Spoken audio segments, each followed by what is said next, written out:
అత్యంత ఆదరణ పొందుతున్న number 1 premium range beauty products ARM Pearl Beauty. నమస్తే, వెల్కమ్ టు సుమన్ టీవీ. నేను మీ సాయి.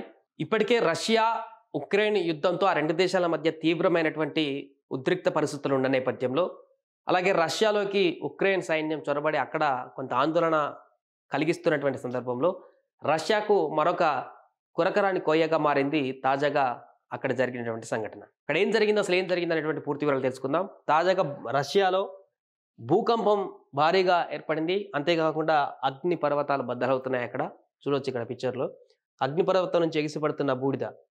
రష్యాలో భూకంపం, బద్దలైన అగ్నిపర్వతం, 24 గంటల్లో మళ్లీ కంపించనున్నటువంటి భూమి. రష్యాలో కంచట్కా తూర్పు తీర ప్రాంతానికి చేరువగా ఆదివారం సంభవించిన భూకంపం అనంతరం ఓ అగ్నిపర్వతం బద్దలైంది. దాదాపు 5 కిలోమీటర్ల దూరం వరకు కూడా ఇది లావా వెదజల్లుతోంది. చూడండి ఎంత భారీ అగ్నిపర్వతం. 5 కిలోమీటర్ల వరకు కూడా ఇక్కడ అగ్నిపర్వతం బద్దలైనటువంటి దాంట్లో నుంచి వచ్చేటువంటి జావా అక్కడి వరకు వెళ్తుందంటే, 5 కిలోమీటర్ల రేడియస్ వరకు వెళ్తుందంటే ఎంత భారీ ఎత్తున అక్కడ అగ్నిపర్వతం బద్దలైందో చెప్పుకోవచ్చు. ఆకాశంలోకి పెద్ద ఎత్తున బూడిద ఎగిసిపడుతుండటంతో ఆ ప్రాంతంలో విమాన రాకపోకల్ని కొంతసేపు నిలిపివేస్తూ కోడ్ రెడ్ జారీ చేయాల్సి వచ్చింది. భూకంప తీవ్రత 7.0గా నమోదైంది.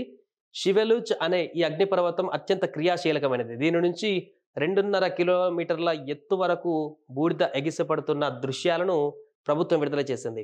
24 గంటల వ్యవధిలోనే మరోసారి ఇదే ప్రాంతంలో మరింత శక్తివంతమైన భూకంపం సంభవించే అవకాశం ఉందని, దాని తీవ్రత 9.0 ఉంటుందని రష్యన్ అకాడమీ ఆఫ్ సైన్సెస్ కూడా నిపుణులు హెచ్చరిస్తున్నారు. చెందినటువంటి నిపుణులు 9.0 అంటే అది ఊహకు కూడా అంత భయంకరమైనటువంటి భూకంపంగా నమోదు కాబోతుంది.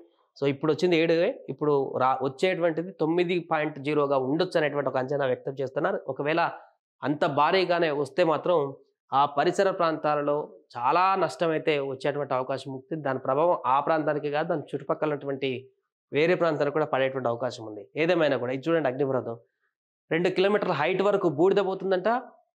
5 కిలోమీటర్ల వెడల్పు దూరం వరకు అందులో నుంచి వచ్చేటువంటి జావ ఎగిసి పడుతుందంటే ఎంత భారీ అగ్నిపర్వతం మనం చెప్పుకోవచ్చు. విమాన రాకపోకలను నిలిపివేశారంటే కాసేపు విపరీతమైనటువంటి పెద్ద అగ్నిపర్వతం చెప్పుకోవచ్చు. ఇంకా ఇలాంటి అక్కడ కొనసాగేటువంటి అవకాశం ఉన్నట్టుగా చెప్తున్నారు. దీంతో ఒకవైపు యుద్ధంతో సతమతం అవుతున్నటువంటి రష్యా ప్రస్తుతం జరుగుతున్నటువంటి ప్రకృతి వైపరీత్యంతో కూడా ఆందోళన రేకెత్తిస్తుంది. బట్ ఇక్కడ కొంత జనావాస ప్రాంతాలు కాదు కాబట్టి ప్రాణ నష్టానికి సంబంధించిన పెద్ద ఆందోళన కలిగేటువంటి అవకాశం లేనట్టుగానే కనపడుతుంది. బట్ దీని పర్యవసనాలు అయితే క్రమంగా ఇంకా కొనసాగుతాయని చెప్తున్నారు కాబట్టి ఇతర ప్రాంతాలకు కూడా వచ్చేటువంటి అవకాశం ఉంది. ఈ నేపథ్యంలో అధికారులు కూడా అక్కడ పూర్తి స్థాయిలో అలర్ట్ అయ్యారు.